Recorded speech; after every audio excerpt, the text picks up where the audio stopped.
Kristo Yezu akuzwe, ni Marie Clarisse Mukandengo. Izi saha kuri isaha y'isaa 9, impuhwe z'Imana zibasakareho mwese, impuhwe z'Imana zibagenda imbere mu byo muri gukora byose, impuhwe z'Imana zibiyereke iteka mwese. Kristo Yezu akuzwe. Nababwiye ko ndi umukatolike, byongeye nkaba umukarisimatike. Umukarisimatike bivuga umunyengabire cyangwa se uyoborwa na Roho Mutagatifu. Iyi minsi hashize igihe leta iri gukusanya inzoga zitujuje ubuziranenge, ariko uyu munsi wa none nagira ngo nkubwire ngo niba utari ubizi ko koko bitujuje ubuziranenge, n'izi saha ubimenye. Ndi umuntu uvuka mu karere ka Kicukiro mu murenge wa Gahanga, ariko ubu nkaba ntuye i Rulindo mu murenge wa Rusiga mu kagari ka Kirenge. Kristo Yezu akuzwe.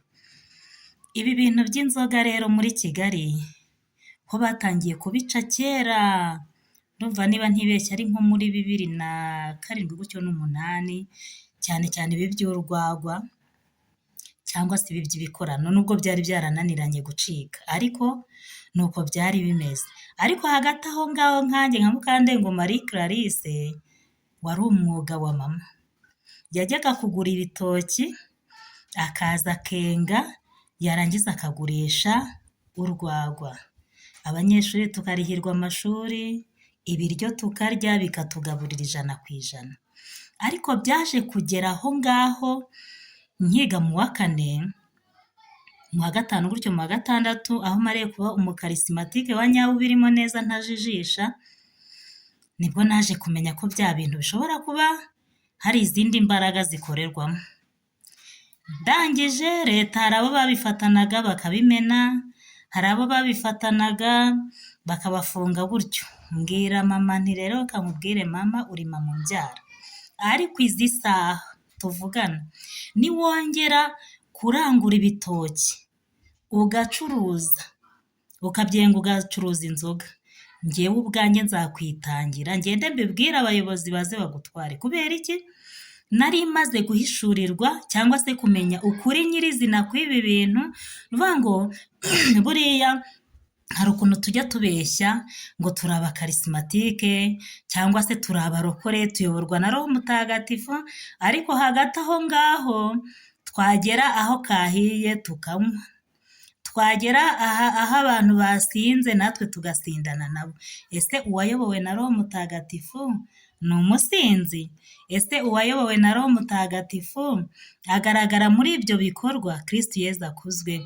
Reka nshimire mama umbyara, yambereye umubyeyi mwiza, ntiyibuka ko ari umukene, ntiyibuka ko ibyo byatugaburiraga, aranyumvira ibyo bintu arabireka. Mu by'ukuri ntiyanywaga inzoga pe, mbabwiza ukuri nk'umuntu w'umukristo. Noneho ninjye wamwumviraga ko urwagwa rwahiye. Kristo Yezu akozwe. Nawe nyumvire.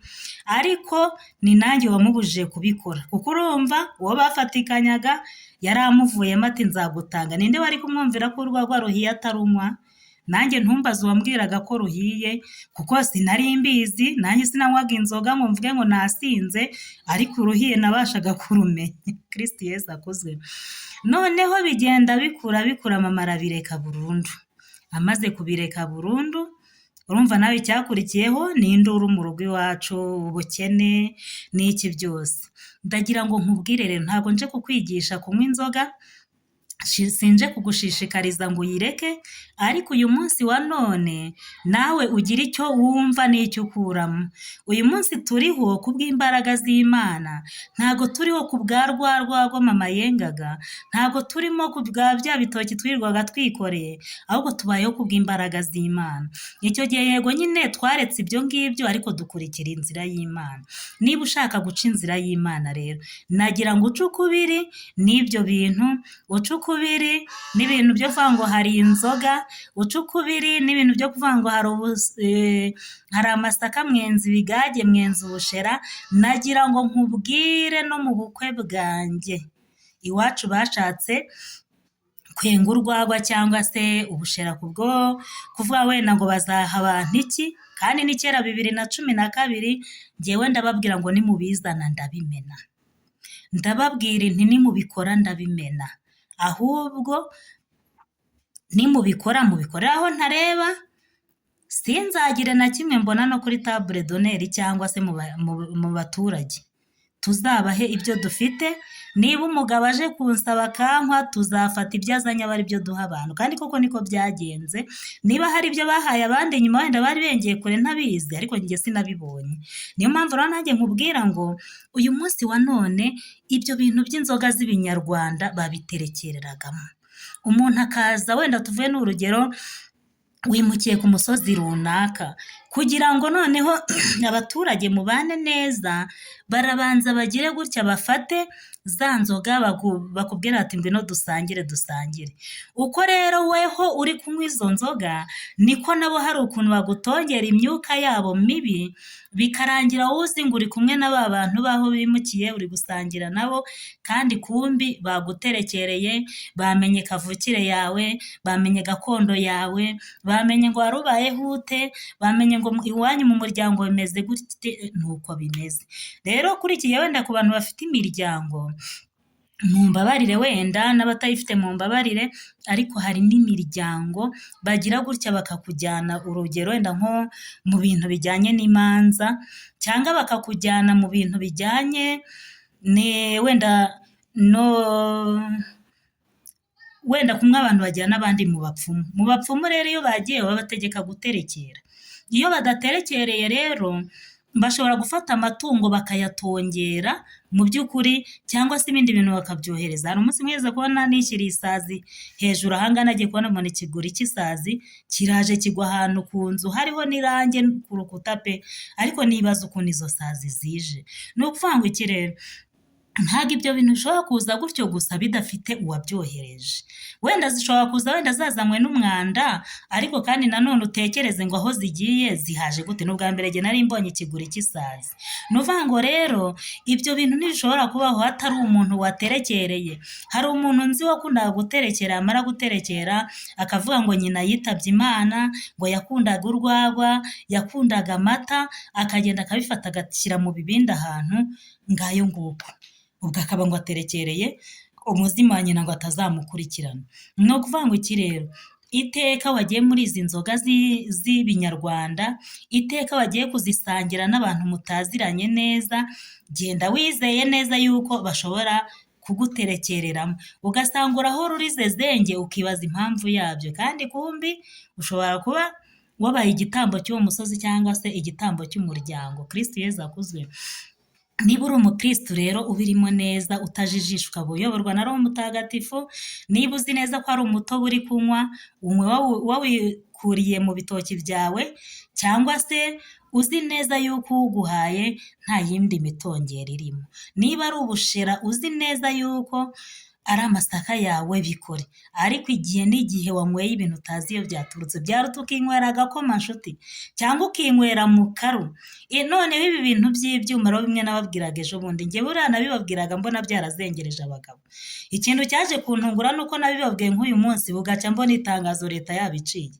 Ntabwo nari mbizi pe, imbere y'Imana nabibabwiye ntabizi, ariko nanjye nisanga mbonye leta yabiciye, mbona bari kubimena, numva muri make biranshimishije muri make. Ariko biriya bintu byari byaramaze ubwenge bw'abavandimwe bacu, ubwenge bw'inshuti zacu. Bivuga ngo umuntu wese wabuze amahoro, umuntu wese washwanye n'umugore, umuntu wese washwanye n'umugabo, umuntu wese washwanye n'umwana we, umwana washwanye n'ababyeyi be, rwose niba nibeshye ku bantu mwacuruzaga biriya bintu, uzajya kumva ubone aje yirukanka ameze nk'uwasaze, ngo mpereza ngo mpereza nitere icyuma, ngo mpereza nitere icyuma ndebe ko cyamara ibi bibazo byose. Kristo Yezu akuzwe.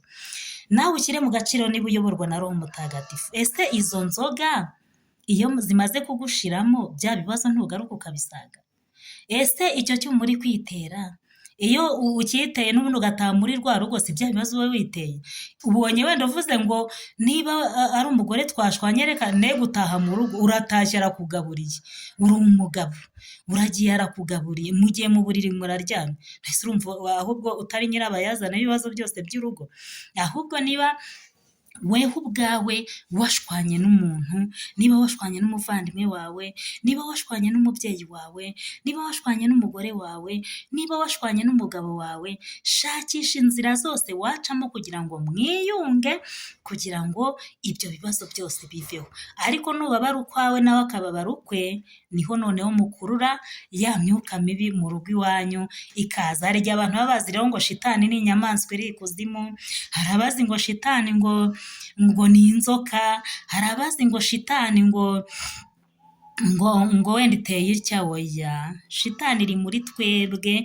Shitani umuntu ashobora kukubera ishitani, shitani umuntu ashobora kukubera ikigusha bikarangira akugushije burundu. Iyo niyo shitani rero. Twiyambure shitani, twegere Imana Data, twihanire kureka, dukorere isi nk'abayivamo, dukorere ijuru nk'abazaritage. Ndi Marie Clarisse Mukandengo, unsabire nanjye ngusabira kugira ngo tuzabone iherezo ryiza ry'ubuzima bwacu. Kristo Yezu akuzwe.